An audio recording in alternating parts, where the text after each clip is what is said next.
आज के मंच संचालक बहन डॉक्टर नेहा और मानव रचना और यहाँ सभी साथियों को, युवा साथियों को, सबको नमस्कार और धन्यवाद कि आप लोगों ने मुझे बुलाया। मैं अपनी वाणी शुरू करूं उससे पहले एक बार सभी युवा साथी और यहाँ इस पोडियम के अंदर जितने भी है, एक बार मेरे साथ भारत माता की जय जयकार करेंगे। भारत माता की जय। बहुत ही शानदार, बहुत शानदार। धन्यवाद साथियों। प्यारे बच्चों, यदि आप कभी सोचते हैं कि यार मैं ऐसा होता तो ये हो जाता, या मेरे पास अगर पैसा होता तो ये हो जाता, या यदि मैं इस फैमिली में पैदा होता तो आज मैं भी ऑडी में चल रहा होता, और यार यदि मेरे पास रिच फैमिली में, बिजनेसमैन फैमिली में पैदा होता तो मेरे पास एक अच्छा बिजनेस मुझे मिल जाता। लेकिन यदि आपके पास नहीं है और आप सब कुछ चाहते हैं तो वो सब कुछ आपको मिल सकता है।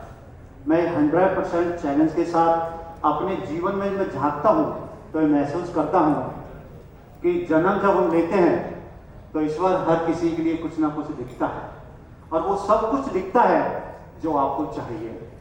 लेकिन आप क्या चाहते हैं?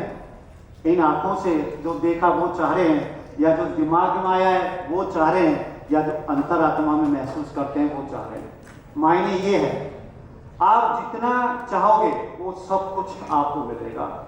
मैं वैसी धर्मिक नहीं कह रहा हूँ, किताबी ज्ञान की बात नहीं कह रहा हूँ, अपने जीवन के अनुभव से कह रहा हूँ, और मैं 10 मिनट में साबित भी कर दूंगा आपको बहुत सारे अपने जीवन के उदाहरणों से।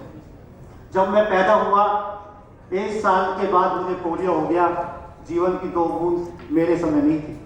अमिताभ बच्चन को सुना ना, जीवन की 2 बूंद, मैं उसको नहीं ले पाया और मेरे दोनों पैरों को पोलियो हो गया और मेरे पैर शरीर से ऐसे टच थे। लेकिन जब मैं अपने 6 भाई बहन हैं हम, तो जब अपने भाई बहनों को मैं दौड़ते हुए देखता बचपन में, और मैं घुटन उनके पीछे दौड़ता उनको पकड़ने के लिए, तो मैं कई बार उनसे पीछे रह जाता। लेकिन उस समय में इतने जोर लगा के दौड़ता कि उनके पसीने छुटा देता था। लेकिन फिर एहसास हुआ कि यार मुझे खड़ा होना है। मैंने मम्मा से कहा कि सब दौड़ रहे हैं, अपने पैरों पे खड़े हैं, तो मुझे भी तो खड़ा होना है। मम्मा ने कहा अगर खड़ा होना है तो सोच लो, आप खड़ा हो सकते हो, मेरे करने से कुछ नहीं होगा बेटे, तू सोच ले, हो जाएगा खड़ा, भरोसा कीजिए।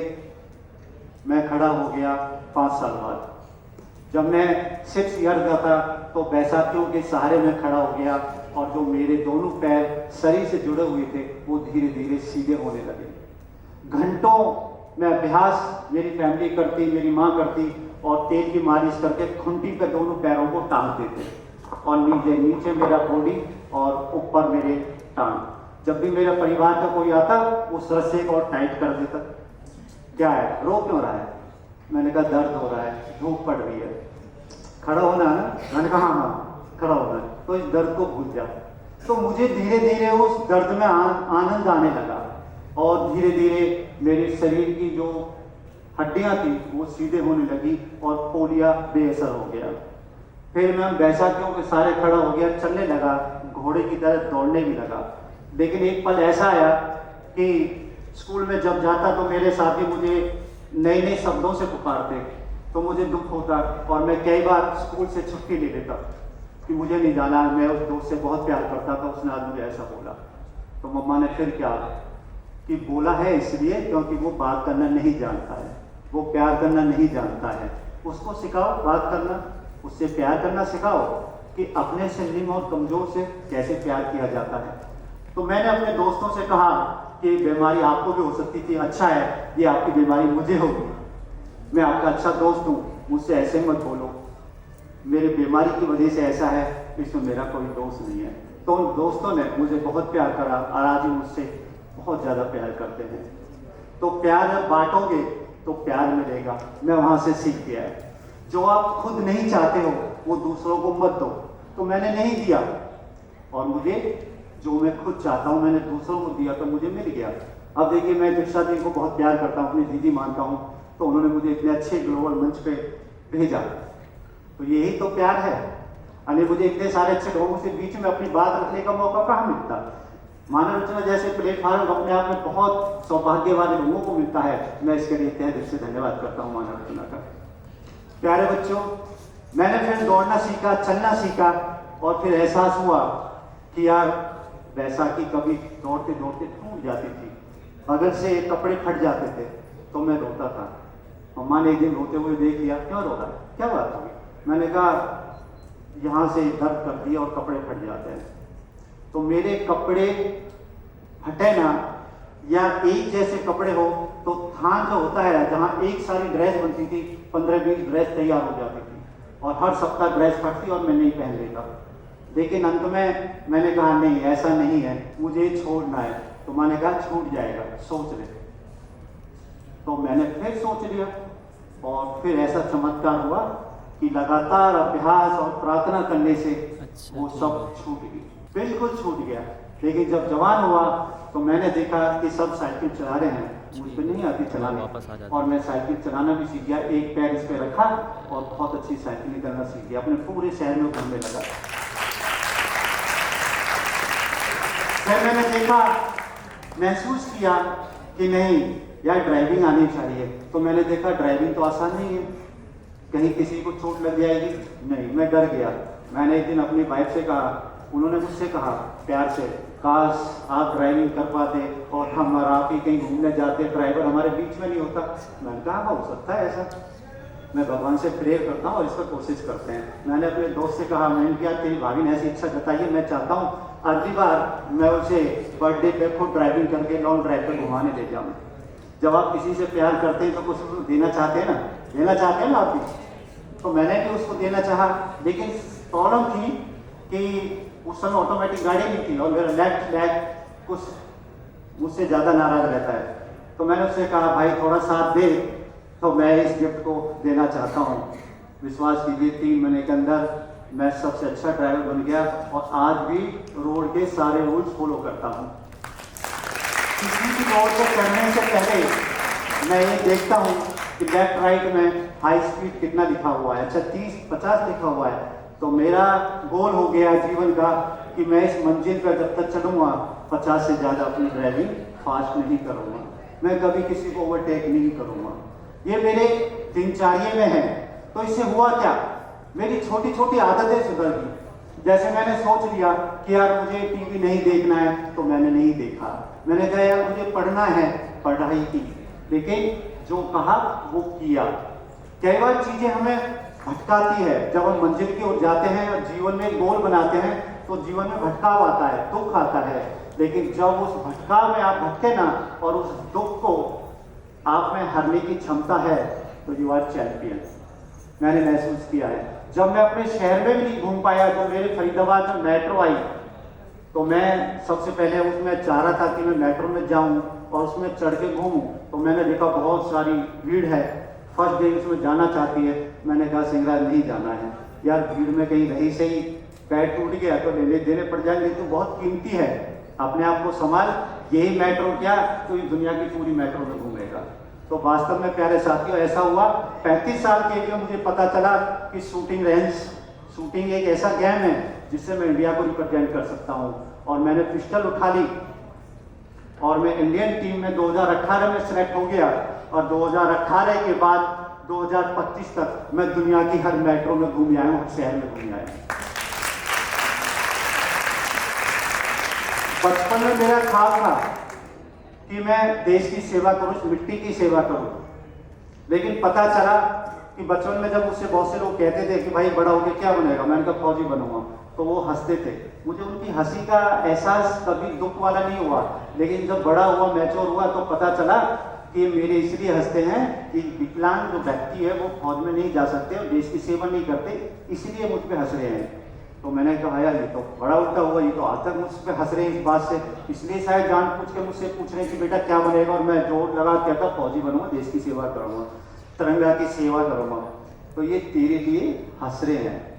तो मैंने ठान लिया कि भाई कुछ भी हो जाए, इस मिट्टी की सेवा, इस तिरंगा की सेवा के लिए जरूर कुछ ना कुछ करूंगा। तो जब मैं नेहरू कॉलेज में गया तो मैंने फाउंडेशन बनाया, हैंडीकैप वेलफेयर पहचान संगठन, और फरीदाबाद के हर घर में गया ये देखने के लिए कि इस घर में कितने विकलांग और जरूरतमंद है जिनको सरकार की जरूरत है या एक मार्गदर्शन की जरूरत है। मैंने डोर टू डोर सर्वे किया। और वहाँ एक नई मुहिम छोड़ी और पता हुआ, एहसास हुआ मुझे उससे कि यार मुझसे ज़्यादा इस दुनिया में बहुत दुखी है, बहुत से ऐसे लोग हैं जो हमसे भी ज़्यादा निम्न और कमज़ोर है। मैंने सिंगरा तो बहुत अच्छा है, लाखों में अच्छा है, फ्रेम खोल लेता हूँ। तो तेरी बीमारी तो छोटी बीमारी नहीं है, उससे भी कहीं ज़्यादा बीमार है लोग जो दुनिया को देख नहीं पा रहे, बोल नहीं पा रहे या दिमाग से समझ नहीं पा रहे उन चीज़ों को। तेरे पास 2 पैर ही तो नहीं है, लेकिन बाकी तो सब कुछ है। उसको भी ताकत बनाया मैंने और फिर मुकाम हासिल करा। जब 35 साल की एज में जब मैंने शूटिंग का मुझे पता चला और पहले ही टाइम केरल में जब नेशनल हुआ 61 नेशनल चैंपियनशिप, तो मैं गोल्ड के साथ इंडियन टीम में सेलेक्ट हुआ और मुझे इंडियन टीम जब ड्रेस मिली, तिरंगा लगी हुई, मैं 4 दिन तक उस ड्रेस को मैंने उतारा नहीं। ऐसा लगा कि सारा जहां जीत गया। आज मैं पहला ऐसा इंडियन बना हूं जो पैराशूटिंग में पिस्टल में डबल मेडलिस्ट है। और बचपन की घटना और मैं आपको बताना चाहूंगा प्यारे बच्चों, जब हरियाणा में सबसे ज्यादा वृद्धावस्था की और विकलांगता की पेंशन मिलती है, तो मैंने कभी भी विकलांगता पेंशन नहीं ली। तो मेरे साथी या रिश्तेदार कहते यार पेंशन बंधवा लेना, मैंने भी नहीं, मुझे नहीं चाहिए, माँ बाप मेरा खर्चा उठाते हैं, बड़ो होते मैं अपना खर्चा स्वयं उठाऊंगा।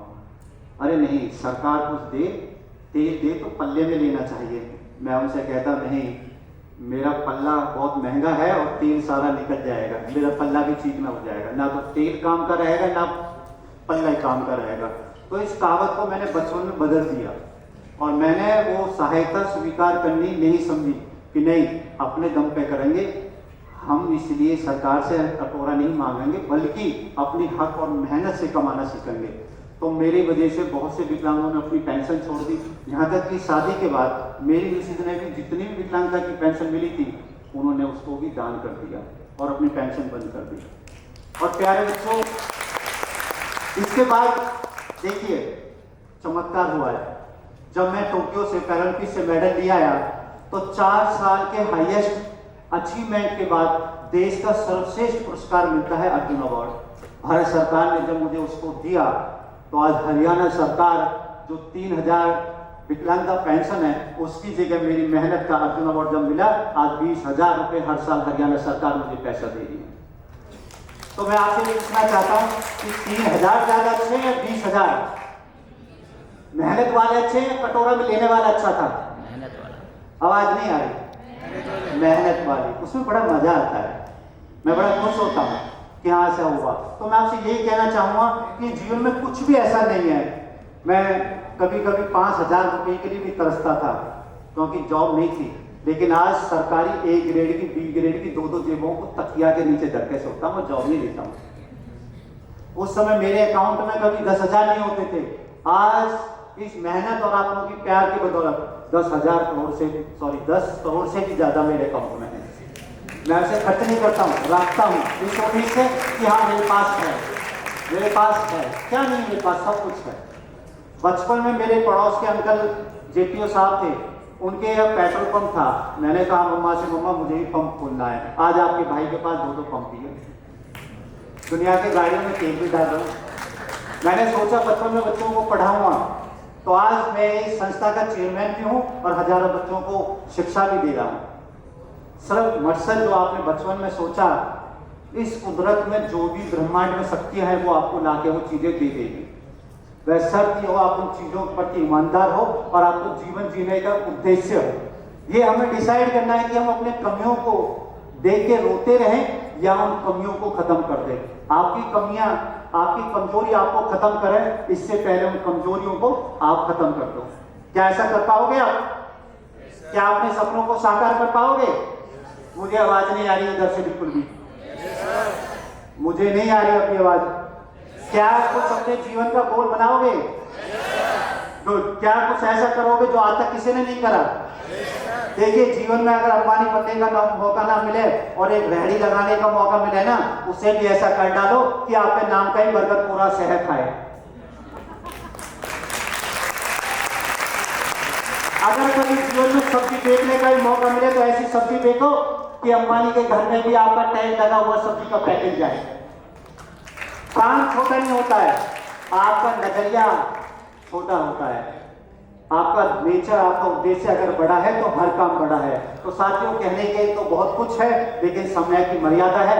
इससे पहले बहन लिया मुझसे नाराज हो, मैं आपसे सर ये कहना चाहूंगा कि प्लीज अपना ध्यान रखिए। आप इस देश की शक्ति हैं, आप युवा हैं, आप मुझसे ज्यादा कहीं स्मार्ट और इंटेलिजेंट हैं। जो मैंने नहीं कर पाया वो आप कर सकते हैं। इस दौरान में जीवन में बहुत से दुख भी आए मेरे जीवन में। मुझे कोविड भी हुआ है, डायबिटीज भी हो गया, मुझे टीबी भी मुझे हो गया, आंखों पे मोतियाबिंद का अटैक भी पड़ गया, और मैं अभी 2 महीना पहले हार्ट अटैक का ऑपरेशन करके भी स्टेज पे आ गया हूँ। लेकिन हारना पसंद नहीं है। दुख एक आना जाना हिस्सा है जीवन का। अरे सूरज ढलेगा तो अगली बार उगेगा भी तो सही। कभी क्या आपने ऐसा देखा कि सूरज ढला और आया नहीं? ऐसा देखा आपने? अरे जीवन में अंधकार तो आएगा, 100 बेर आएगा, लेकिन उजाला भी आएगा। मैं यही सोच के हमेशा उठता हूँ और नया प्रयत्न करता हूँ और नई ऊंचाइयां छूता हूँ, चाहे खेल में हो चाहे स्पोर्ट्स में हो।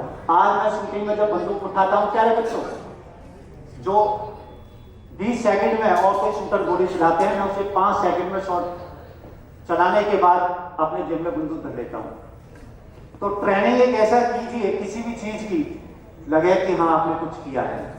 जब कोविड में सभी रेंज बंद हो गई थी तो मैंने अपने घर में 50 मीटर की रेंज बनाई, अपने घर की बिल्डिंग को तोड़ के, और वहां मैंने अपने जीवन का कमाया हुआ 75 लाख लगा दिया शूटिंग रेंज में। क्यों? क्योंकि मुझे अपने देश के लिए ओलंपिक में मेडल चाहिए था, क्योंकि इससे पहले कभी देश में मेडल नहीं आया, ना ही कोई खिलाड़ी उस प्लेटफॉर्म पे देश को रिप्रेजेंट कर पाया।